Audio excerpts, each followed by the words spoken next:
éloigné.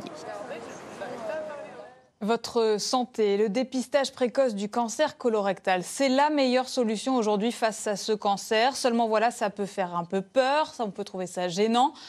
Sauf que oui, ça peut encore sauver des vies, alors qu'aujourd'hui, le cancer colorectal est la deuxième cause de mortalité par cancer chez l'homme, la troisième chez la femme.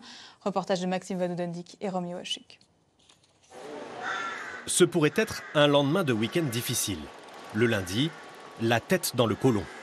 Cette introspection inattendue permet de découvrir à quoi peuvent bien ressembler des tumeurs dans notre gros intestin. Ça, c'est un aspect, vous voyez, un petit peu comme une framboise, un peu polylobé, ça. Donc, quand on voit ça au coloscope, c'est extrêmement suspect. Et donc, c'est bien entendu biopsié, prélevé pendant le temps de la coloscopie, qui confirme le diagnostic de cancer. Donc, un cancer comme ça, c'est un cancer pour lequel un patient peut ne rien sentir du tout, n'avoir aucun symptôme. Heureusement, pour débusquer ces tumeurs, il existe un dépistage simple avant l'étape de la coloscopie.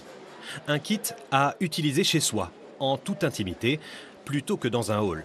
Quelques petites gratouilles d'aisselle suffisent pour une analyse en laboratoire.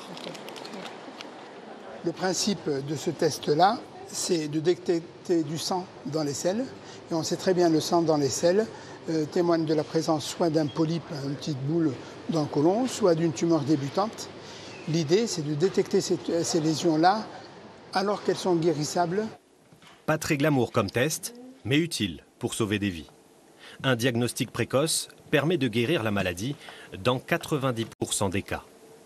Plus le cancer va être pris de manière tardive, plus on va avoir des risques d'avoir un envahissement des ganglions ou des métastases, c'est-à-dire des cellules du cancer qui sont parties dans d'autres organes, par exemple le foie, le péritoine ou les poumons, qui vont nécessiter des traitements par chimiothérapie et qui, malheureusement, des fois vont être irrésécables. Comprendre qu'on ne pourra pas les enlever. Chaque année en France, plus de 17 000 personnes meurent d'un cancer colorectal.